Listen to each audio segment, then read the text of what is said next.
जो लोग उन्नति करना चाहते हैं फिर भी नहीं कर पाते, उसमें क्या कारण है? 6 कारण होते हैं कि चाहते हुए मनुष्य उन्नति नहीं कर पाता। तो कौन कौन 6 कारण है अभी बता देता हूँ। खड़ दोषा पुरुषेण हतव्याम भूत मिच्छता अतिनिद्रा तंद्रा भयम क्रोधम आलस्यम दीर्घ सूत्रता। विदुर जी कहते हैं धृतराष्ट्र 6 कारण ऐसे हैं जो मनुष्य को उन्नति नहीं करने देते हैं। अब ध्यान से सुनना, ये बात महत्वपूर्ण बता रहा हूं। कौन कौन 6 कारण? नंबर 1, अति निद्रा, जिनको अति नींद आती है, 12-12 घंटे सोते हैं फिर भी नींद पूरी नहीं होती है, वह लोग कभी उन्नति नहीं कर सकते। क्यों? क्योंकि जिंदगी में सोच लो, 100 साल की जिंदगी है तो 50 साल तो रात निकल गई और 25 साल बचपन की निकल गई और 15 साल बुढ़ापे की निकल गए, तो 10 साल ही बचे और 10 साल तुम्हारे सोने में निकल गए, खूब सो अंधाधुंध कुंभकर्ण की तरह, तो तुम उन्नति कब करोगे? लोग कहते हैं 100 साल, 100 साल में 50 साल की तो रात होती है, 50 साल तो दिन होता है, और उन 50 साल के दिन में 25 साल तो निकल गए बचपन में, पढ़ने लिखने में, घूमने घामने में, खेलने कूदने में, तो बचे कितने? 25 साल। 25 में 15 साल निकल गए बुढ़ापे में, तो बचे कितने? 10 साल। और 10 साल तुम्हारे वहू निकल गए सोने में, तो तुम करोगे क्या? इसलिए 8 घंटे से ज़्यादा कभी सोना नहीं चाहिए और 7 घंटे से कम नहीं सोना चाहिए। 7 घंटे से जो कम सोएगा, धीरे धीरे धीरे धीरे उसका बीपी भी हाई होगा और अनेक बीमारी पैदा होगी और चेहरा बदसूरत हो जाएगा। 7 घंटे सो लो, और ज़्यादा सोना चाहते तो 8 हो, और 8 के ऊपर सोचते हो फिर ठाठ बाट चाहते हो तो ठाठ बाट नहीं होगा। 8 के बाद लठ चलेगा, घर में होगी लड़ाई। इससे ज़्यादा सो मत। कभी 6 घंटे को सोने को मिल जाए तो एडजस्ट कर लो। कभी कभी ऐसा विवाह शादी है, थोड़ा कम सोने को मिलेगा, एडजस्ट कर लेगा शरीर आपका। शरीर भी एडजस्ट करता है। कभी कम खाओ तो भी ये जिंदा रहता है, कभी ज़्यादा खाओ तो भी थोड़ा पचा लेता है। अब रोज ही तुम अंधाधुंध मचा रखे हो तो शरीर फिर पाचन नहीं करेगा। इसलिए अति निद्रा, जिनको अति नींद आती है, जहाँ बैठते वहीं सो जाते, जहाँ जाते वहीं सो जाते। कितने लोग नेता संसद भवन में सोते, लोकसभा में सोते, विधानसभा में सोते, मंत्रालय में सोते, सचिवालय में सोते। वो पता नहीं घर में क्या करते हैं। घर में इतना अच्छा बेडरूम है, गद्दा है, रजाई है, मच्छरदानी है, मच्छर वहाँ पर नहीं मार सकता, ऐसा घर है, घुस ही नहीं सकता। और उसमें वो सोते, फिर भी सोते नहीं, जागते रहते। कितने मास्टर लोग स्कूल में सोते, गजब कर डाला। कितने वकील कोर्ट में गए थे वकालत करने, वहाँ कुर्सी पर सोवत। कितने अफसर वे सब ऑफिस में सोवत। अगर अध्यापक सो जाएगा तो विद्यार्थियों का भाग्य सो जाएगा, डॉक्टर सो जाएगा तो मरीजों की मर्ज बढ़ जाएगी, और यदि नेता सो जाएगा तो पूरा देश सो जाएगा। डिसीजन गलत लोगे, नींद में सोए सोए ऊँ करते हो, हाथ उठाते हो। जाग कर सुनो तो क्या बात चल रही है। दूसरा नेता उनका ढकेलत है कि उठो सुन लो, कहा तो हो ही जाए तो रोजो यही चलते। ऐसा नहीं है। देश के लोगों ने तुमको चुन के भेजा, वहां बात करो कुछ। वहां बात कुछ नहीं बताते, चुप पे बैठे रहते, सोते रहते। क्यों सोते हो? सोते वही लोग ज्यादा है जो ज्यादा खाते हैं, सोते वही ज्यादा है जो टेंशन बहुत करते, घर में सो नहीं पाते तब सोते हैं वहाँ। हर जगह वही सोते हैं जो आलसी बहुत होते हैं, आगे पीछे कुछ फिक्र ही नहीं, जहाँ बैठे वहीं नींद आ गई। ये नींद का तरीका नहीं है। कहाँ सोना है कहाँ जागना ये भी ध्यान रखो, कहाँ हंसना है कहाँ नहीं हंसना ये भी ध्यान रखो, कहाँ मुस्कुराना कहाँ नहीं मुस्कुराना ये भी ध्यान रखो, और कहाँ बोलना है कि चुप रहना ये भी ध्यान रखो। बोलना अच्छी बात, लेकिन कुछ ऐसी जगह है जहां नहीं बोलना ही अच्छा है। हंसना अच्छी बात, लेकिन किसी के घर में कोई मर गया वहां तुम हंसते हो तो बुरी बात। कोई दुखी है वहां तुम खड़े होकर खीसे काढ़ रहे हो तो फिर दुखी आदमी और ज्यादा दुखी होगा और तुमसे नफरत करेगा, बहुत नालायक है। मैं तो मेरा बाप मर गया, मैं रो रहा था, यूं हंसत रहे खड़ा हो। ये विवेक होना चाहिए।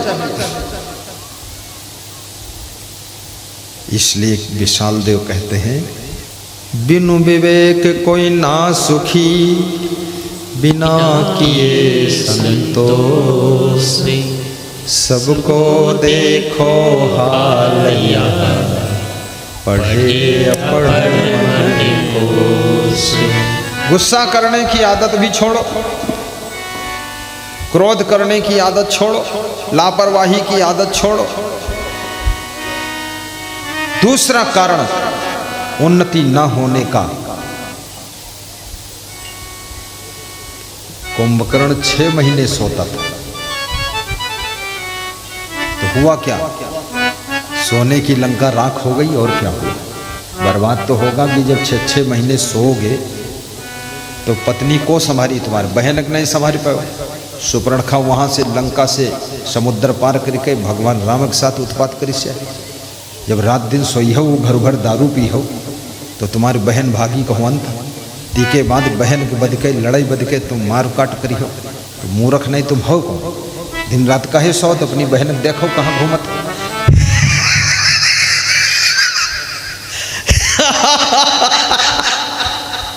सबको संभालना पड़ता है। मैं तो रामायण पढ़ता हूँ तो ये भी देखता हूँ, ये बहन इतना आज़ाद कैसे हुई जो लंका से इंडिया पहुँच गई। उस समय रावण सो कहाँ रहा था, कुंभकर्ण क्या कर रहा था, मेघनाथ क्या कर रहा था। बड़े तुर्रम खा बनते, अपनी बहन कंट्रोल क्यों नहीं करते? तो बहन यहाँ आकर के हमारे भगवान राम के साथ उत्पात करती है तो नाक कान काट दिया तो उसमें लड़ने के लिए तैयार होते हो। विवेक नहीं तुम्हारे पास तो कहते हो मैं चारों वेदों का ज्ञाता हूँ। रहने दो तुम वेद पढ़ने को, मैं बता दूँ वो कर दो तो भी कंट्रोल हो जाए मामला। वेद पढ़ते फालतू, कितने लोग वेद फालतू पढ़ते हैं, रामायण फालतू पढ़ते हैं, एक अक्षर जीवन में उतारते नहीं और पढ़ते रहते बस। जहाँ बात करोगे चौपाई तुरंत बोल देंगे, जो बात करोगे चौपाई में बात करेंगे और चौपट खूब। अरे चौपाई से कम अपने आप को चौपट होने से तो बचाओ। श्लोक पढ़ो तो लोक परलोक सुधारो। क्या फायदा श्लोक पढ़ने से तुम्हारे? दूसरे को सुनाने के लिए पढ़ते हो, अपना सुधार नहीं करते हो, लापरवाही रखते हो, इधर उधर सामान फेंकते हो, घर सब डीह डेला हो गया। क्या बात करते हो? गाइए। क्या गा रहे थे अभी हम? कुछ गाए थे? कुछ नहीं गाए थे, जो सुना रहे वही सब है। खड़दोषा पुरुषिणे हातव्याम भूत विच्छिता अत निद्रा तंद्रा। अब दूसरा कारण है आदमी की उन्नति ना होने का, जिसको तंद्रा रहती है। तंद्रा मतलब, तंद्रा में निद्रा में क्या अंतर है? निद्रा मतलब सो जाना और तंद्रा मतलब ऊंघना। ना सोया है ना जाग रहा है, बीच में फंसा, इसको तंद्रा कहते हैं। ज्यादातर लोग तंद्रा में रहते हैं, सत्संग में आते हैं, न सोते हैं न जागते हैं, तंद्रा में। आधा सुनत आधा नहीं सुनत। जब प्रसाद बटा तो कहीं मिठास बहुत आई। प्रवचन सुनो, अरे कहीं बाबा इतने अच्छा प्रवचन सुने कि हम तो थोड़ा सा ऊँघ गए, रहना ऊँघ गए। तंद्रा, तंद्रा में ऊँघते समय जो गाड़ी चलाता है, ऊँघते समय जो बिजनेस में बैठता है, ऊँघते समय जो ऑफिस का काम करता है, उसका सब फेल हो जाता है। गाड़ी का एक्सीडेंट हो जाएगा। तंद्रा उन्हीं को आती है जो लोग जरूरत से ज्यादा खाते हैं, हर समय ऊँघते रहते हैं। कम खाओ थोड़ा, इतना ज्यादा क्यों खाते? तंद्रा में मत रहो।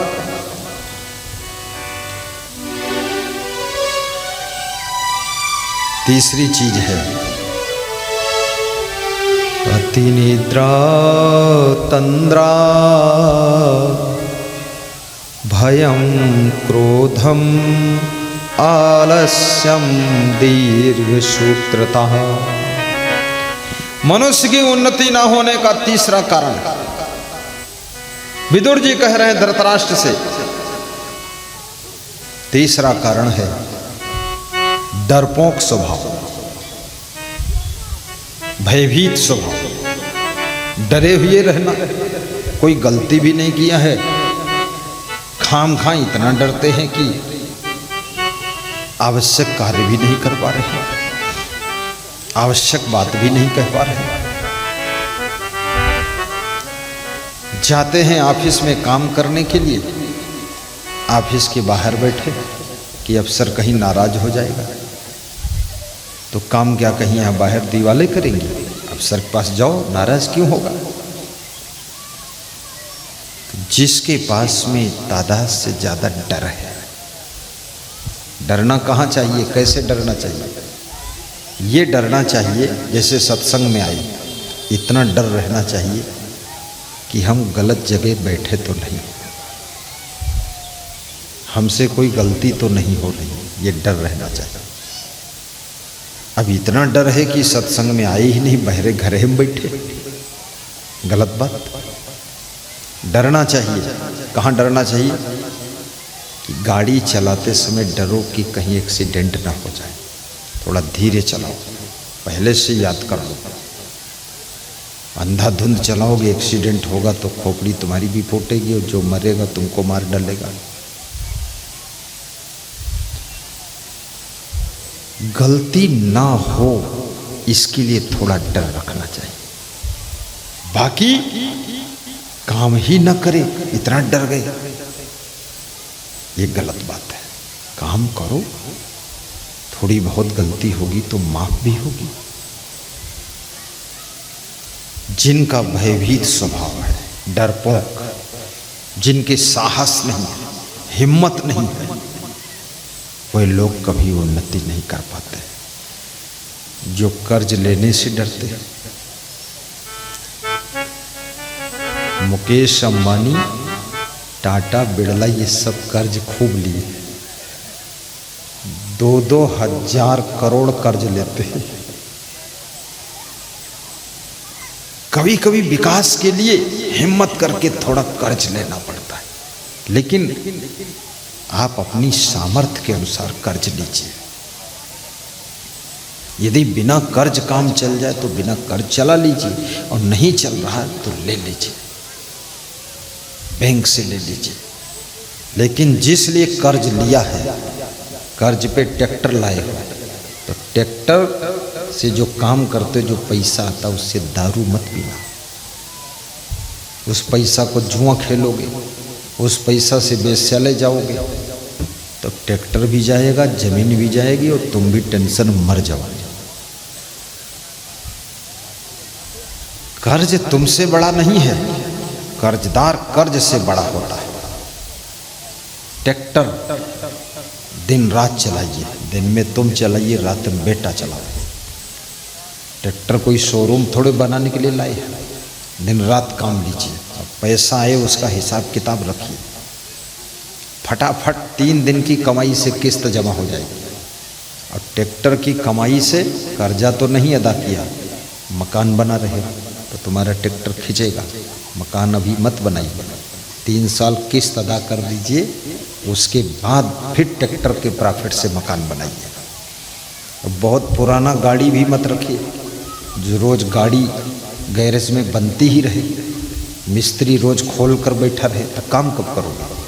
गाड़ी बहुत पुरानी हो जाए, बेच दो, हटाओ उसको, तब उन्नति होगी। बुद्धिमान बनो, खटारा गाड़ी मत खरीदो, थोड़ी जानदार गाड़ी हो तो खरीदो। उन्नति फार्मूला बताता हूँ। एक भगत हमको फार्मूला सिखा रहा था, कह रहा था गाड़ी बहुत पुरानी मत रखना। हमने कहा क्यों?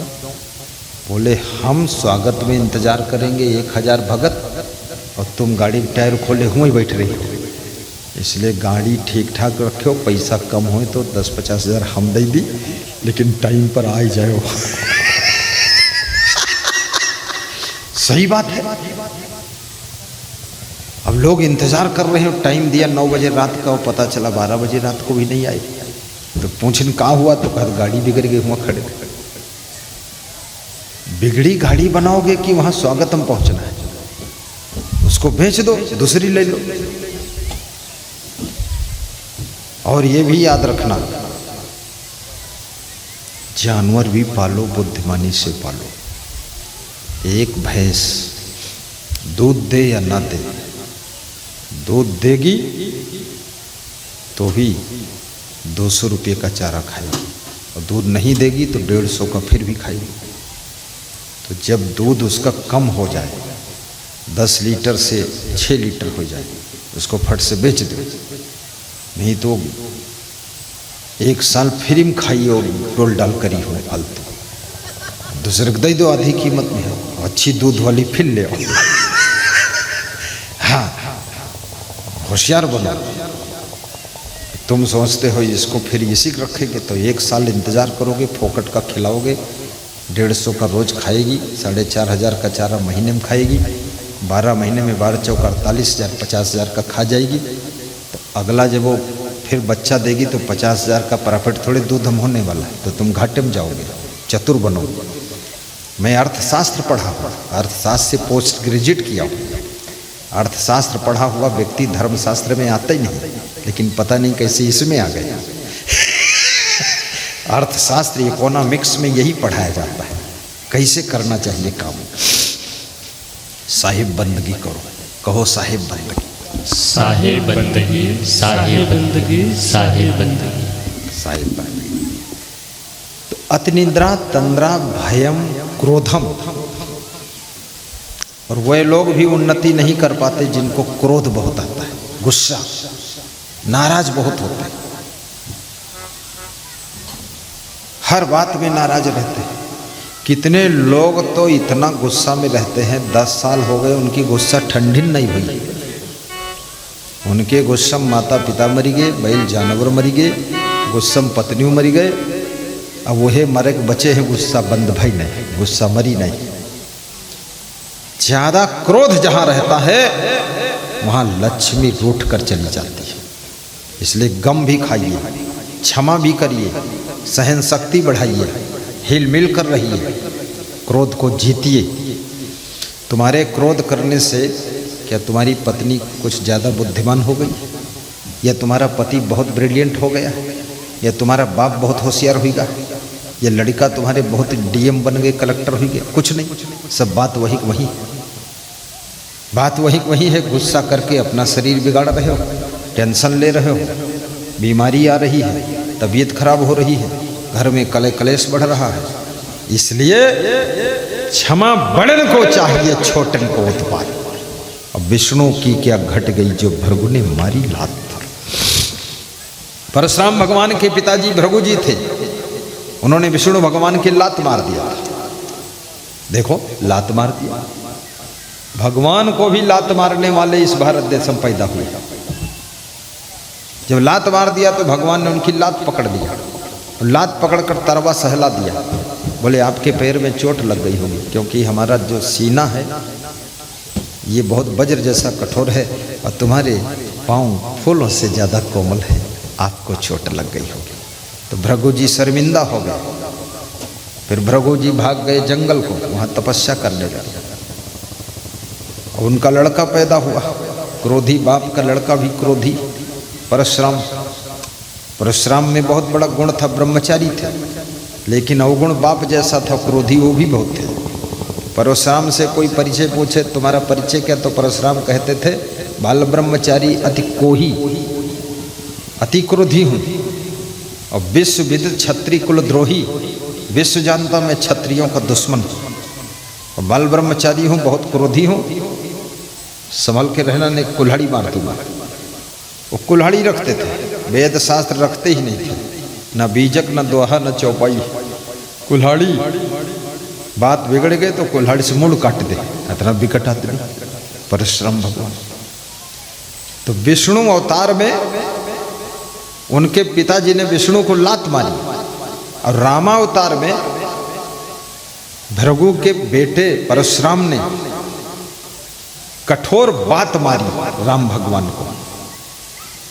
धनुष यज्ञ में, यहाँ पर पास में है जनकपुर ना, वहाँ बहुत कठोर बोला, गालियाँ दिया। भगवान राम मुस्कुराते रहे। भगवान राम ने कहा ठीक है कोई बात नहीं, याद रखना जो गम खा लेता है वो भगवान राम बन जाता है, उसकी पूजा होती है। और जो बहुत क्रोध करता है वो परशुराम जैसा, भृगु जैसा, दुर्वासा जैसा क्रोधी बन करके संसार में उसकी न पूजा होती है न सम्मान होता है। इसलिए अपने घर में गम खा लेना, इससे तुम्हारा सम्मान बढ़ेगा।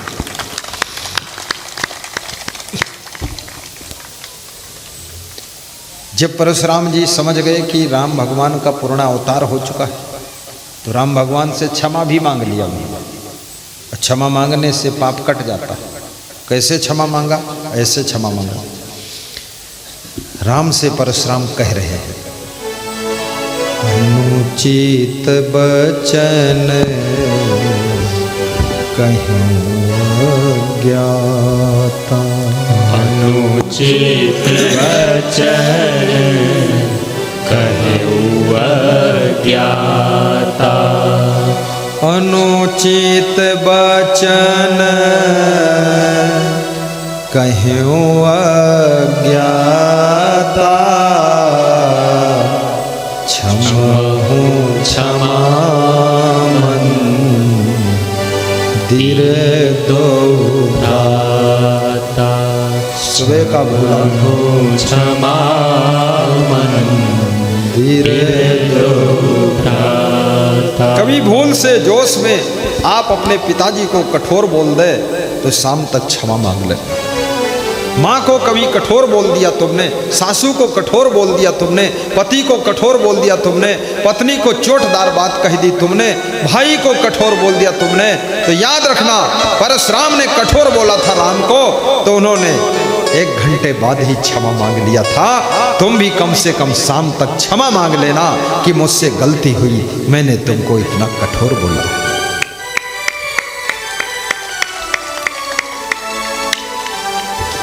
अनुचित बचन कहूँ अज्ञाता। क्षमा हो क्षमा मंदिर दो भ्राता। अनुचित बचन कहूँ अज्ञाता।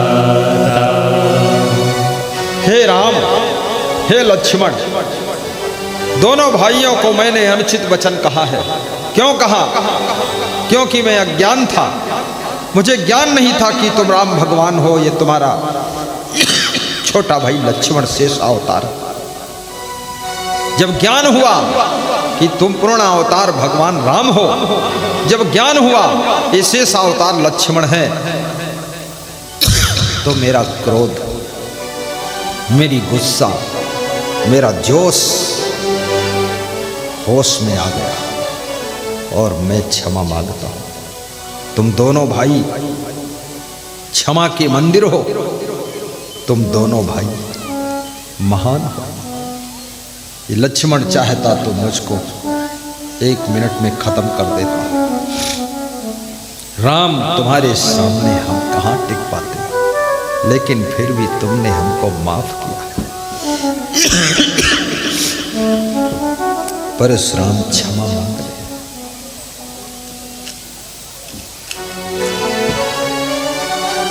क्षमा मांगने वाला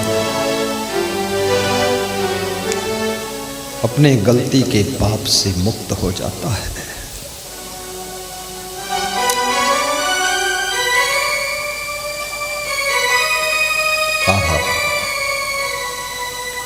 अनुचित बचन कहूँ अज्ञाता। अनुचित वचन कहूँ अज्ञाता। क्षमा हूँ क्षमा मंदिर दो भ्राता। क्षमा हूँ क्षमा मंदिर दो भ्राता। अनुचित वचन कहूँ अज्ञाता। अनुचित वचन कहूँ अज्ञाता। कही जय जय जय रघुकुल के तू। कही जय जय जय रघुकुल के तू। भृग कोल गए बनहि तप हेतु। भृगुपति गए बनहि तप हेतु। कही जय जय जय रघुकुल के तू। हे राम तुम्हारी जय हो, तुम्हारी जय हो, तुम्हारी जय हो।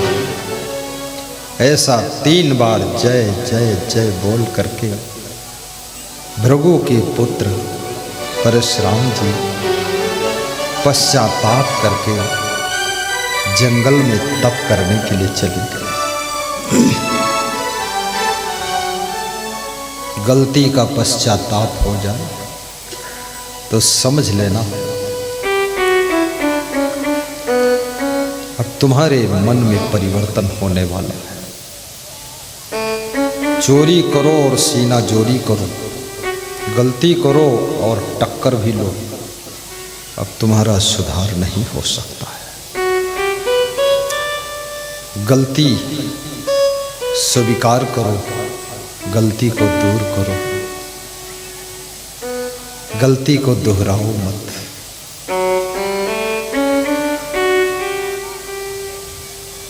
गलती हो जाए तो मन में दुख होना चाहिए कि हमसे गलती क्यों हुई, नहीं होना चाहिए।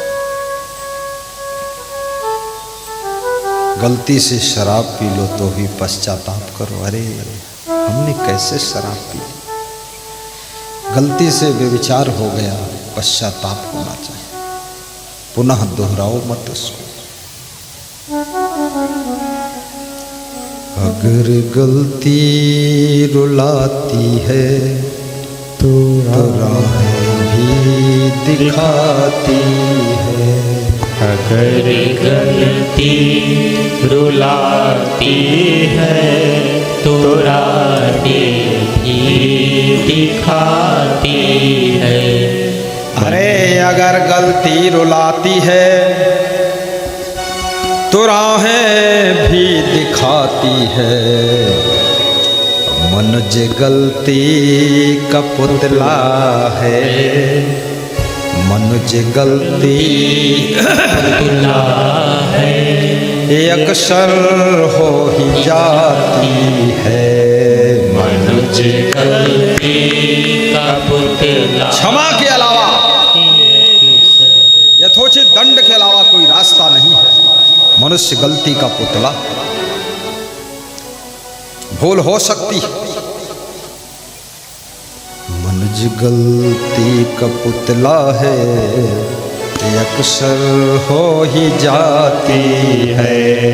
मनुज गलती और सुंदर का पुतला।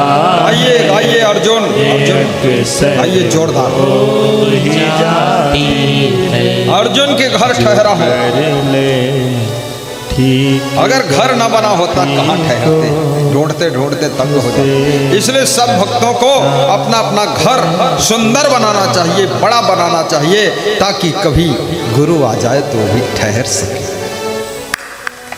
और जिस घर में गुरु ठहर जाए वो घर घर नहीं है, वो भवन भवन नहीं है, वो फिर मंगल भवन हो गया। वो घर मंदिर हो गया, वो घर मंदिर हो गया। बोलिए सदगुरु भगवान की जय। अर्जुन को एक माला पहनाओ श्रवण, वो माला रखा है, उठा लो। अर्जुन खड़े हो जाओ, नहीं तो आज रात में घर से निकाल सकता है। थोड़ा सम्मान करो, बहुत सुंदर घर है। हमारे संत बता रहे थे गुरुदेव बहुत प्रेम है।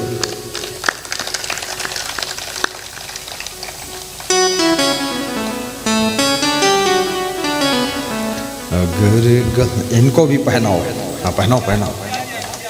ये मुखिया है, वर्तमान मुखिया। वाह, मुखिया को आशीर्वाद। नाम बता दो, सुनाई नहीं दे रहा। रमेश पासवान।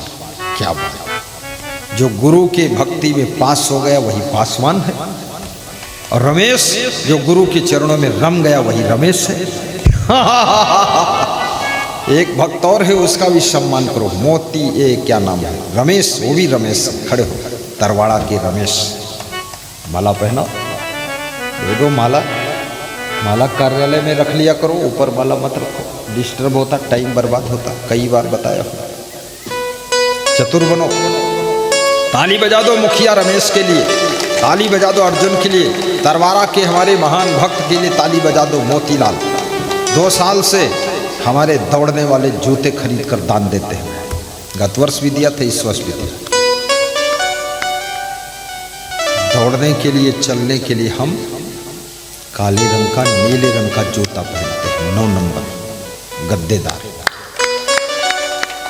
और व्यास गादी पर आने के लिए अन्य समय यात्रा में गाड़ी में बैठता हूँ तो सफ़ेद रंग का जूता पहनता हूँ, 9 नंबर। और अपने कमरे में रहता हूँ तो सफ़ेद रंग का चप्पल पहनता हूँ। और जब भोजन करता हूँ, व्यास गादी पर आता हूँ तो खड़ाऊ पहनकर, लकड़ी का खड़ाऊ, 4 आइटम है। बैठो मुखिया, बैठो। हमारा मुखिया भी अच्छा है, उनकी पंचायत में इतना बड़ा सत्संग हो रहा है। व्यास गादी निवेदन करेगी हमारे खजुरी गांव वालों को तन मन धन से सहयोग कर देना, इनको मदद कर देना।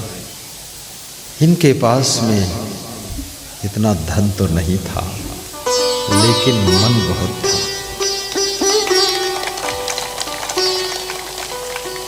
ये ग्रामवासी प्रेमी बहुत थे गुरुदेव के, और मन में सोचते रहते थे मेरा गुरु कब आएगा, कब आएगा। मैं सभी से कहूँगा, ग्रामवासियों से, कोई घर ऐसा ना बचे जिसके घर से इस महायज्ञ के लिए सहयोग ना आए। जो श्रद्धा हो सब लोग श्रवण कुमार को, अर्जुन को देना, रसीद ले लेना, लिखवा देना रजिस्टर में। आज शाम से कल 1 बजे तक सब लोग दे देना। दान किए धन ना घटे जो सहाय रघुबीर। धर्म में तुम्हारा पैसा लग जाएगा। आज इतना अच्छा सत्संग हुआ, इतना अच्छा मंडप, इतना अच्छा माइक, इतना अच्छा सब सिस्टम, कुर्सियाँ। जन जन की सेवा में, भक्तों की सेवा में आपका पैसा लग जाएगा। याद रखना, सभी नर नारियों को संस्कार मिल जाएगा। जो ये संसार बिगड़ रहा है, ये संस्कार न मिलने के कारण बिगड़ रहा है। आज बेटा पढ़ लिख कर बड़ा होता है तो अपने बाप को पहचानता नहीं कि मेरा बाप है। संस्कार इतने धूमिल हो रहे हैं। बेटा बेटी को अपने माँ बाप के पैर छूने में शर्म आ रही है। संस्कार कितना खो रहे हैं। बेटी को पढ़ाने लिखाने जवान करने में माँ बाप की हड्डी चकनाचूर हो गई। बेटी किसी दूसरे लड़के के साथ चुपचाप भाग गई। माँ बाप दुख के समुद्र में डूब गए। ये क्यों हुआ? संस्कार विहीन होने के कारण हुआ है। वही संस्कार सत्संग से मिल रहे हैं। इसलिए एक राजा ने सत्संग कराया तो अपने बेटे से पूछा, तुझे क्या फ़ायदा हुआ सत्संग से? तो बेटे ने कहा, हमको ये फ़ायदा हुआ, गुरुजी सुना रहे थे, बहुत गई थोड़ी रही थोड़ी हो अब जाए, कहे नाट सुन नाई का ताल में भंग न लाए। तो मैंने भी सोच लिया बहुत ज़िंदगी बीत गई, थोड़ी और बची है, पिताजी की भी बहुत बीत गई, थोड़ी और बची है। मैं 50 साल का हो गया, पिताजी आप 70-75 के हो गए, लेकिन अभी तक हमको गद्दी नहीं दिया, राजा नहीं बनाया। तो मैंने और नौकर ने प्लान बनाया था कि आज रात को आपका मर्डर कर दूं, मार डालूं, तभी गद्दी मिलेगी। लेकिन सत्संग सुन करके मुझको ऐसा लगा कि बहुत दिन बीत गए, वर्ष बीत गए, 2-4 साल और इंतज़ार कर लो, पिताजी हमको राजगद्दी जरूर देंगे, पिता का मर्डर मत करो। ये हमने सीखा। राजा ने अपनी बेटी को बुलाया, तूने क्या सत्संग में सीखा? मेरा तो 10-20 लाख खर्च हो गया। महात्मा आए, प्रवचन सुनाए। उसने कहा, मैंने भी सीखा, क्योंकि मैं जवान हो गई, 29 साल की हो गई, अभी तक शादी तुमने नहीं किया, तो मैं नौकर के साथ भागने वाली थी आज रात को, पर सत्संग सुन करके मैंने सोचा बहुत गई थोड़ी रही थोड़ी हो अब जाए। अब कहे नाट सुन नाई का ताल में भंग न लाए। अब ताल भंग नहीं करूँगी, तो मैंने अपना प्लान बदल दिया। जब आप शादी 2-4 साल बाद करोगे तब करोगे, मैं किसी के साथ भागूंगी नहीं। तो राजा को लगा सत्संग में जो 10 लाख खर्च हुआ वो कम ही खर्च हुआ। अगर कहीं लड़का हमारा मर्डर कर देता तो ज़िंदगी चली जाती, और लड़की भाग जाती तो इज्जत चली जाती। याद रखना, पैसा कोई चीज़ नहीं है, इज्जत बहुत बड़ी चीज़ है। पैसा कोई चीज़ नहीं, ज़िंदगी बहुत बड़ी चीज़ है। थोड़ा थोड़ा पैसा खर्च करके सत्संग को सफल बनाइए, ताकि सबको संस्कार मिले और कोई गड़बड़ी ना होने पाए।